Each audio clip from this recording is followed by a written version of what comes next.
Upo lang kayo. Relax lang.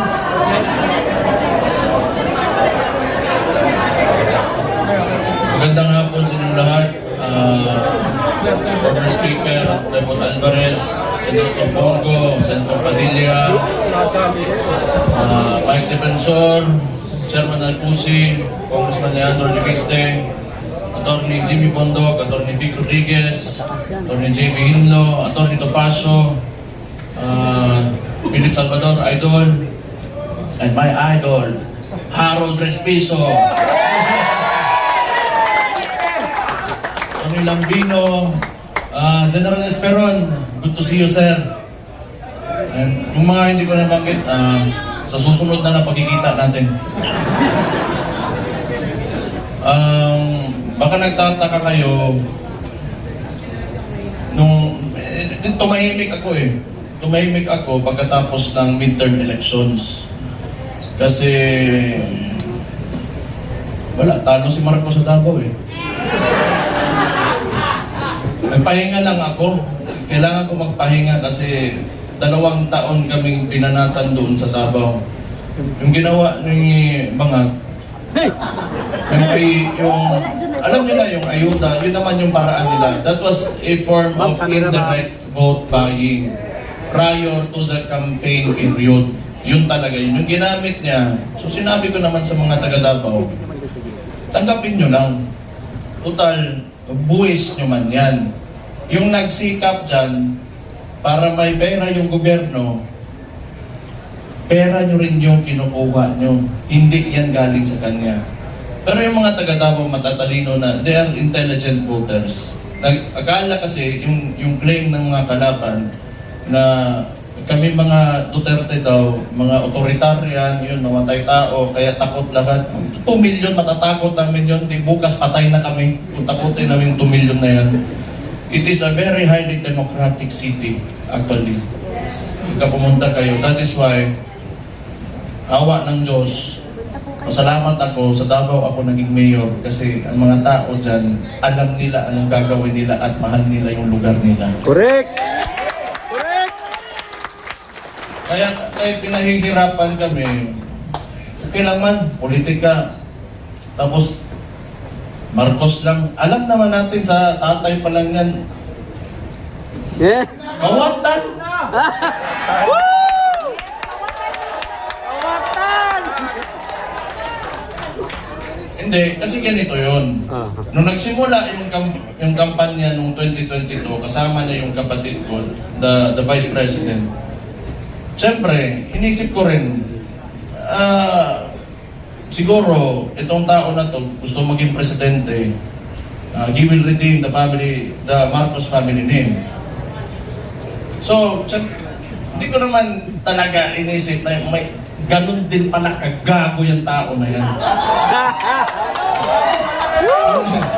Siguro nasa isip niya, kung sira na yung pangalan namin, sirain ko na lang lalo. Wala naman akong politika lang to. Kung bahala sila, magalit sila sa akin. Si Auntie Claire, tanawa. Pagkatapos ito, Auntie Claire,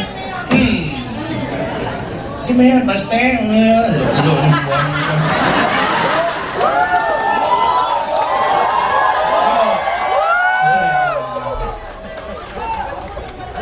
Nagpahinga lang ako. Kasi before the midterm elections,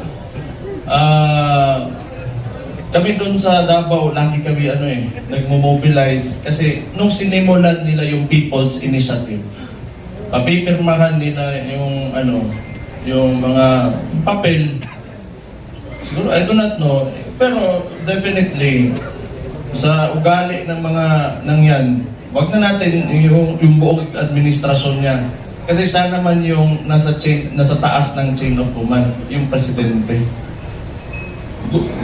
Definitely, ang suspicion namin, it was for term extension. At that early, 1 year or 2 years pa lang, hindi pa nagdadalawang taon yung termino niya. May pa-people's in parang plebiscite yan noon na nag-gather lang ng mga tao, pinataas yung kamay, o sige, Maging diktador na tayo, maging authoritarian regime tayo for 27 years.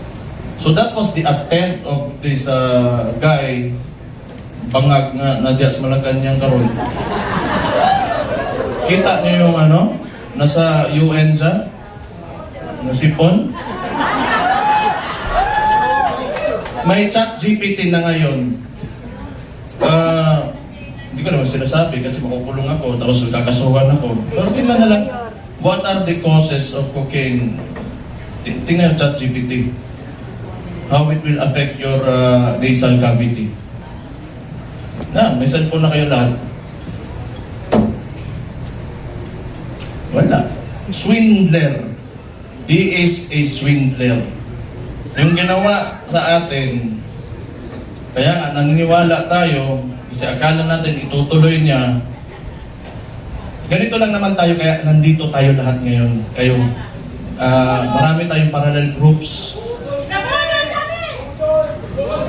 Nilapitan ako ni Sir Mike Defensor, pati ni Speaker Bebot. Na nakita ko sila pagdating nila doon sa bahay ko, patay problema na po niya. Then nagpahinga lang ako kasi grabe yung Pero ang akala nila, tumigil na tayo. Hindi pa tayo tumigil.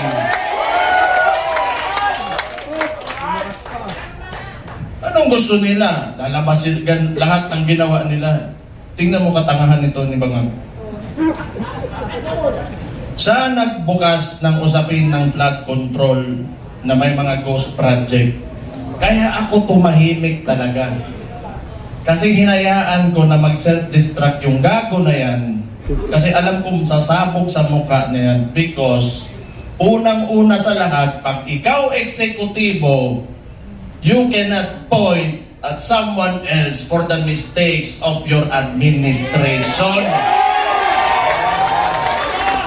Responsibilidad mo yan, ibig sabihin, either di ka nag-iisip o kulang ka sa pag-iisip o hindi mo talaga gusto yung trabaho mo. Kita mo ngayon, nag-backfire sa kanya, and they attempted to, lagi nilang ililiko. Doon pinakita naman namin lahat.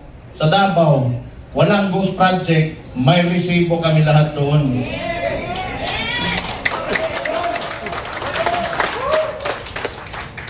Tingnan nyo, anong resulta ng ginawa nila? Kasi tinawag na natin yan, yung 2024 is the most corrupt budget, or the 2025, yung sinabi ni Sig Ungab nung panahon. Hindi, lahat yan kasi sayang ng maupo eh. The most corrupt. Bakit din sila makakilos ngayon na tumaas yung presyo ng langis? Walang pera. Bakit di nila kaya babaan yung VAT, yung panawagan ni Leandro Libiste? Di nila kaya kasi wala nang sila nanakawin pa. Walang malita doon! Alam nyo, hindi naman talaga perfecto kahit saan ka pumunta sa buong mundo. May mga lobbyists, the congressmen and the senators, dadaan talaga yung pera dyan because that's the power of the purse, lobbying and all of that. Pero this kind, the estimated loss to corruption, umaabot na sa trillion. It doesn't make sense anymore. Saan mo pa gagastusin yung pera na yun kung nasa bulsa mo yan? For what? Magkano ba gusto mong yung kanin mo, gusto mo tag 200 pesos per kilo? Gusto mo yung pinakamasarap na pagkain, pinakamasarap na steak? Ano gusto mo sa buhay mo? Ano yung mga yan, mayayaman na yan? Hindi pa sila nakukontento. Hindi na lang maawa ba?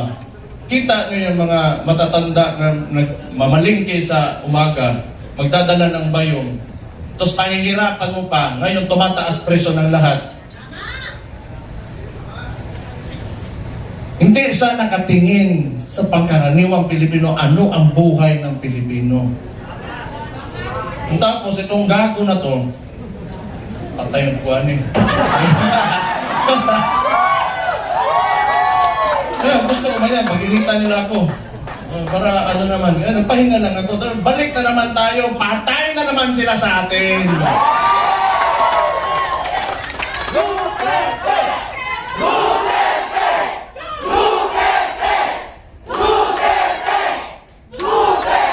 Ito pang maganda.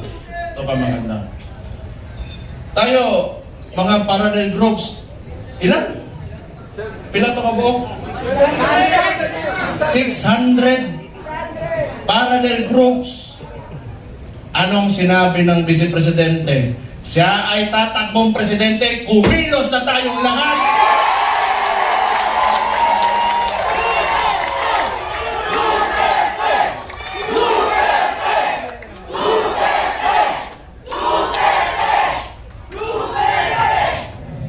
Ang gusto ng ito ano ko lang, tingin ko lang naman ito kasi hindi ko rin naman talaga mahulaan kung ano nasa isip ng kapatid ko. Tayo, tama yung sinabi ni Rob Rances kanina. May galit tayo. Galit na, tayo galit dito. Kaya nga tayo nagtipon-tipon kasi gusto natin na may pagbabago na nangyari. Kasi yung pagbabago na yon kinuha ni Bongbong Marcos. Nandun na sana tayo. Balik lang tayo kung ano yung plataforma. Ito ha. Noong 2016, si former President, si Rudy Duterte, yung tatay ko, sa survey, 7%, 15, 18. Ano plataforma niya? Dalawa lang. Very simple. But it reflected the sentiments of the people. Yung masa.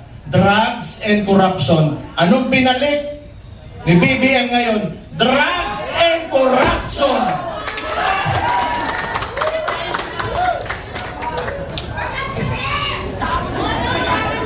Sabi ng kapatid niya, hindi ako yun ha. O safe na ba ako, attorney? Sabi ng kapatid niya hindi ako nasabi nun di ba? Na-addict daw yung kapatid niya ang... Naulagin na ba?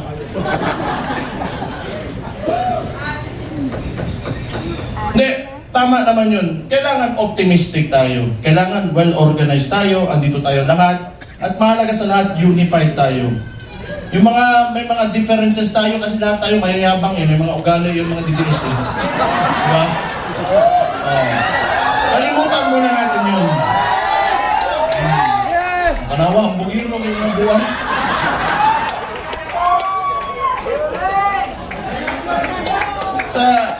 Sa ngayon, kailangan organisado tayo. Kailangan kalimutan muna natin yung mga differences natin. Magkaisa tayo. At since nagdeklara na natatakbo yung principal natin, who is the Vice President, Sara Duterte, magsimula na tayong kumilos.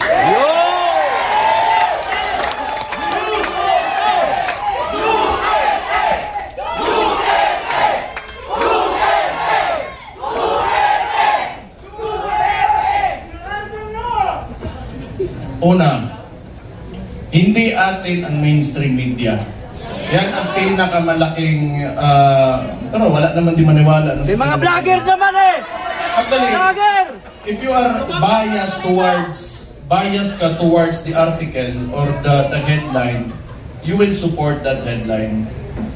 Yung ano lang, traditionally, sanay kasi yung Pilipino na, or yung, not really the Filipinos only, but the entire world, that they look up to the mainstream media kasi yun yung historically, yun talaga yung ginagamit na source of information.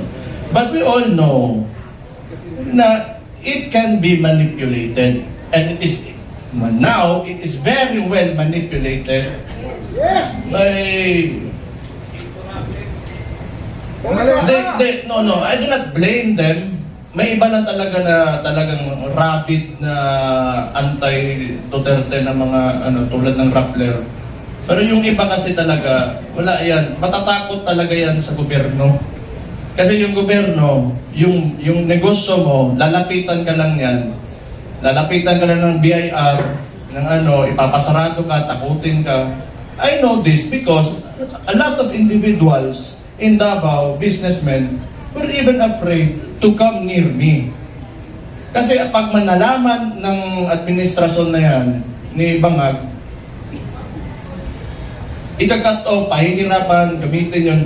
The bureaucracies of government have been weaponized by this administration. So intindihin na natin yun. Intindihin na natin yun. What we can do is, we go back to the roots, we campaign for our candidate. Wala rin naman tayo, kasi hindi rin naman tayo papansinin ng mga mainstream media because, you know, lahat, masang Pilipino man tayo. So we do what we do best. 2016, anong ginawa nyo? Walang campaign materials na mabibigay yung tatay ko. Anong ginawa nyo? Kayo gumawa sa sako. Then this will be 2016 all over again. Let's reclaim the country and give it back to the people.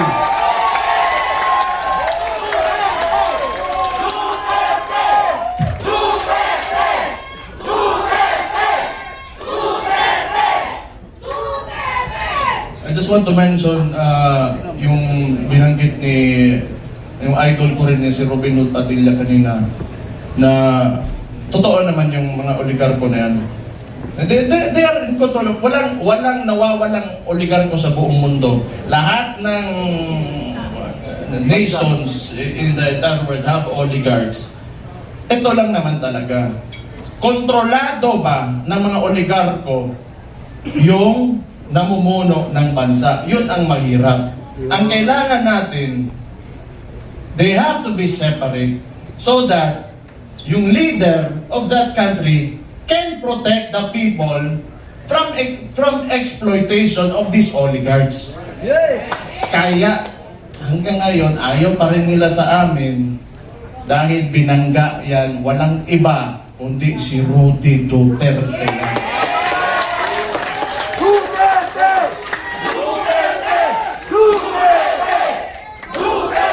So siguro naman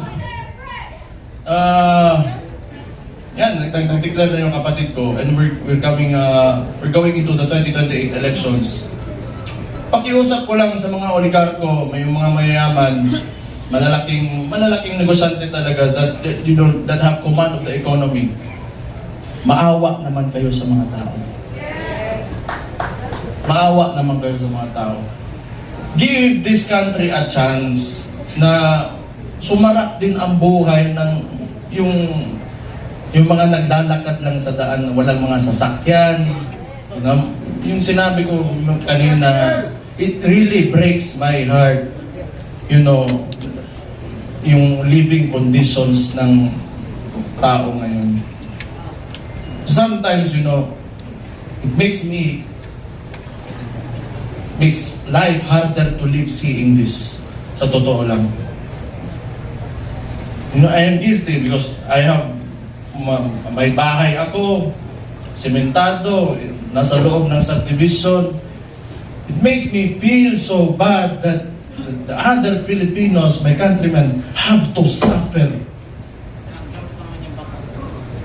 Kaya naman tayo na nandito eh. Alam ko, mahal niyo yung tatay ko dahil alam niyo na talagang minahal at mahal niya yung bansang Pilipinas.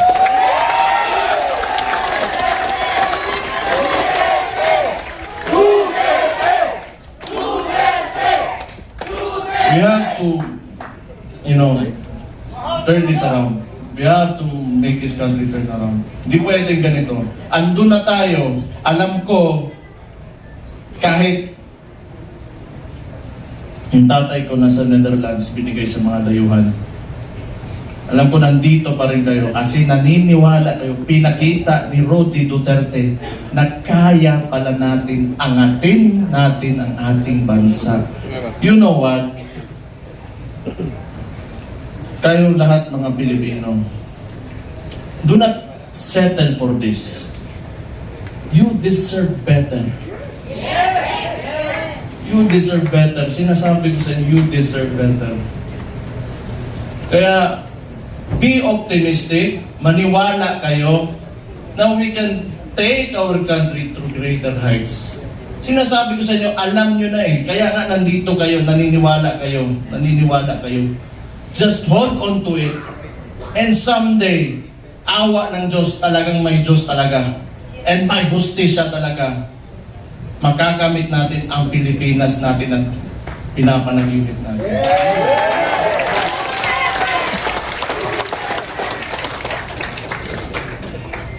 Isa, lahat ng politiko, kailangan bitawan natin yung mga pansarili nating gusto. We have to be selfless public servants. Unang-una yan sa lahat kung gusto natin talaga umangat itong bansa natin. Sabihin na natin, oh, may nakawan nangyari, bigayan ng pera, whatever. Kasi that should be enough. Nagkaroon na kayo ng presidente that tolerated it. So what's next? Dadagdagan nyo pa? Nagpasarap na kayo ng sobra-sobra? Gusto nyo pa? You know, kung swerte na kayo sa buhay, it's time you give back to the people. Huwag yung pahirapan yung mga tao. Tama na yan. Okay na yan. Siguro yung mga anak nyo maka-aral sa abroad, you can eat, you know, in a very nice restaurants. Tama na yan. It's okay. Isang ulo lang naman ang kailangan namin. Ang ulo ni Bongbong Marcos!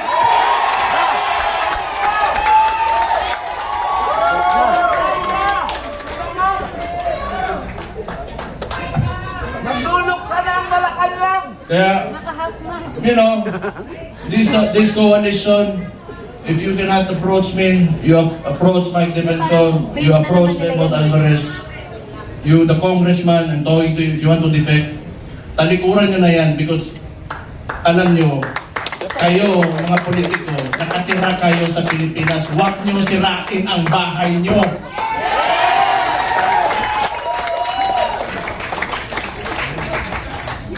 Tanawa, nasuko na buko.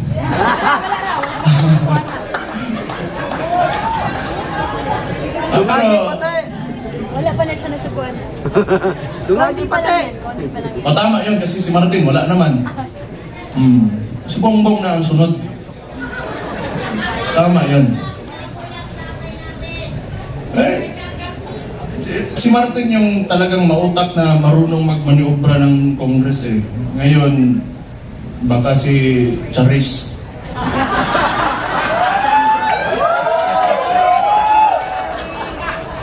Sino yun? Kilala niyo? Charis. Kasi rinig ko, chismis lang to ha? Chismis, wala ko sinasabi. Puppet speaker lang yan si, yung speaker ngayon. Si, hindi ko lang alam sino yan, Charis. Basta narinig ko, Charis daw. Ay. Pete na mo tayo, te! Alam niya. Basta ako, nagsalita na ako. Yun yung nasa puso ko, yun ang nasa isipan ko. Kung maniwala kayo, okay. Hindi kayo maniwala, okay lang din. Hindi kung maniwala tayo dito lahat, nagbangag talaga yung gagong nasa taas, alam nyo na anong gawin nyo. Ilagay natin ang Vice Presidente sa 2028 na Pangulo natin. Ito lang, yung mga nananawagan na gusto natin ng radical revolutionary movement. Gusto nyo? Sumama kayo kay Leandro Libiste. Sumama kayo doon. Hindi, kilala ko yan noon pa. Kilala ko si Leandro. Pumunta yan ng Davao, nagbigay yan ng mga solar panel sa isang indigenous community doon sa Davao City. Matagal na. So, may yan sa CSR na ginawa doon. Kaya mabait yan na bata. Mas matanda ako ng konti eh. Mabait yan si Kong. Mabait yan. Kaya yan naging ganon. Kasi alam mo yung mga mababait na tao, pag ginalit mo, patay ka talaga. Mag-ingat kayo. Ayan pa, may isang Raulo si Atty. Harold Respicio. Sabi ko nga kung nakita ko tong gago na ito, sabi ko, puta, hindi lang pala ala ko ang si Raulo dito, may kasama na ako. Oh, yan. Wala yung isang Raulo din, si Kiko Barzaga. Pero pag I want to talk to the younger people in the cameras. Subaybayan niyo yung mga bata na yan, yung mga tao na yan. They are the future of Philippine politics. Sino man namang si Raulo na lalaban ng administrasyon, magiging oposisyon, lalo ng ganito ka-abusado? You know, what seemed to me, yung ginawa nila sa tatay ko, was a state kidnapping. Yung mga bata na yan, hindi natatakot yan. We need people like them. We need people like them. May iba naman, diplomatic, parang si Senator Bongo. Okay yun. Hindi pwedeng lagi tayong galit lahat. Diba? Dapat may mabait din sa atin.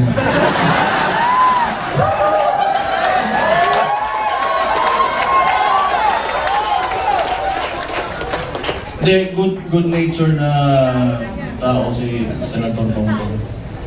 So, ano pa ba? Kumain na kayo? Ha? Larang kailan! Busog pa! So sige. So yung coalition natin, ang tawag ito, United Front. So ibig sabihin nun, from the word united, nagkakaisa tayo. Okay? So, kung kaya niyong palawakin, yung mga membro niyo, magpalawak tayo. Tapos yung mga sinasabi ng mainstream media, i-correct natin. Kasi binabalik nila lagi yung confidential funds ni VP Sara, and yet, sasabihin ko ulit, yung estimated loss to corruption in the Philippines right now, umaabot na sa trillion.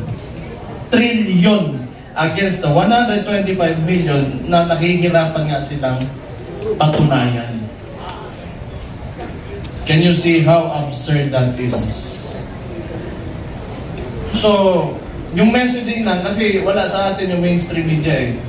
You try to talk, i-correct nyo, wag muna kayo magalit.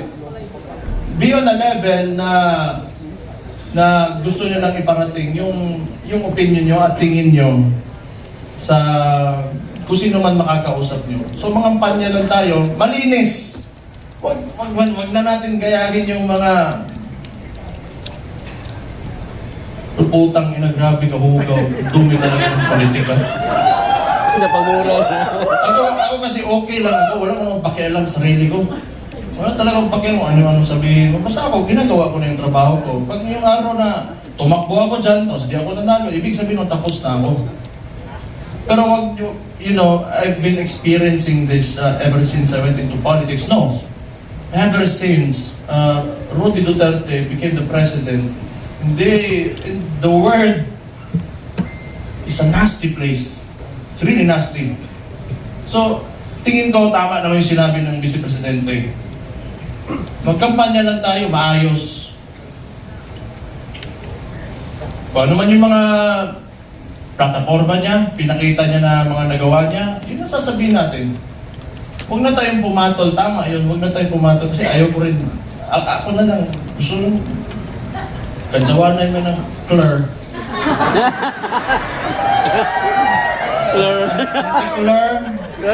Kaso ko, magagalit na naman yan eh, alam ko yun. Sasagot na naman yan. Claire. Warm?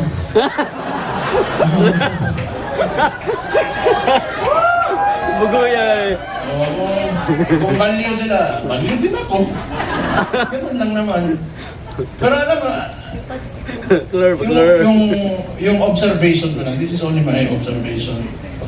Mahirap yung mga tao nakaupo sa, in a seat of power, tapos ganun yung ugali. na mahilig manggipit at mga abuso ng mga maliliit na tao.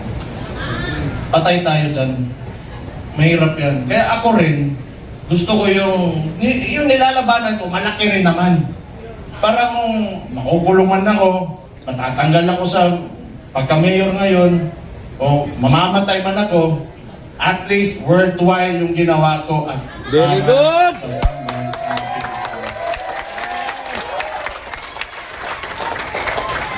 They only pick on people na kaya nila eh. They only pick on people na kaya nila. Pero, hindi nila kaya ang masang Pilipino. Lahat hindi nila kaya. Bukas na ang mga isipan at mga mata ng Pilipino ngayon. Bakit isa na nagsasabi na tama? Kayo hindi nyo alam?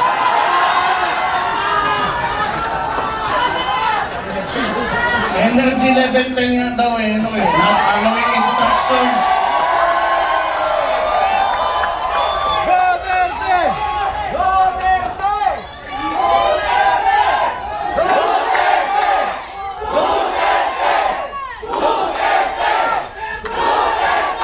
Kayo, nilalagay nyo talaga ko sa alanganin lang.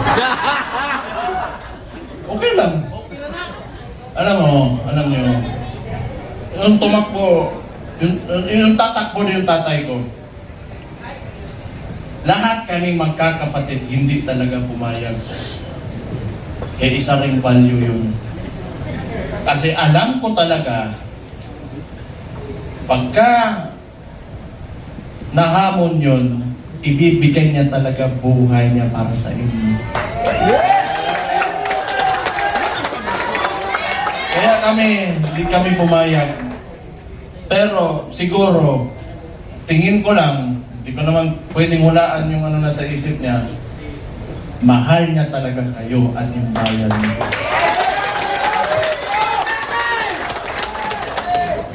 Kaya ngayon, pagka pumupunta ako ng Netherlands doon sa detention unit, kinakausap ko, can never imagine someone would, like an actual individual in front of me that would actually give away his freedom in his life for his country.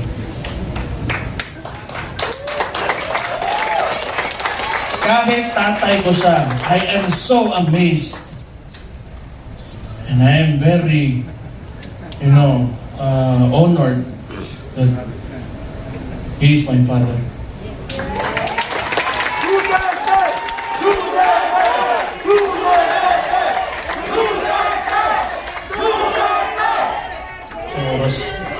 Sa oras ba yun? Surut! Basta kung may problema, we have to communicate with each other. Okay? Let's just be friends, lahat tayo. Huwag tayo mag-away-away. Andito ang PDP, andito ang Reform PH, and Reforma, andito ang Maisog, and hindi ko na mababanggit yung lahat ng parallel groups, Reforma Pilipinas. Magkaisa tayong lahat. It's time to move. Move with positivity and optimism. Let go of yourselves. Give your all for the country. Lahat ng gagawin natin, hindi para sa atin, kundi para sa bayan natin. Let's make this happen. 2 taon, 2028 na. Kaya natin to.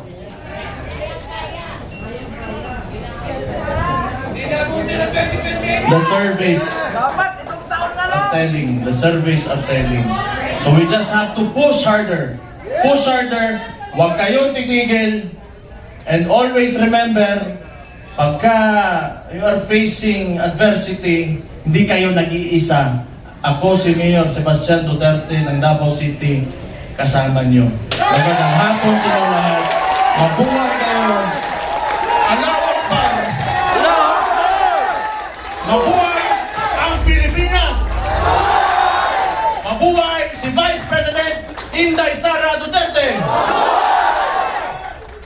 Maraming salamat and God bless you all.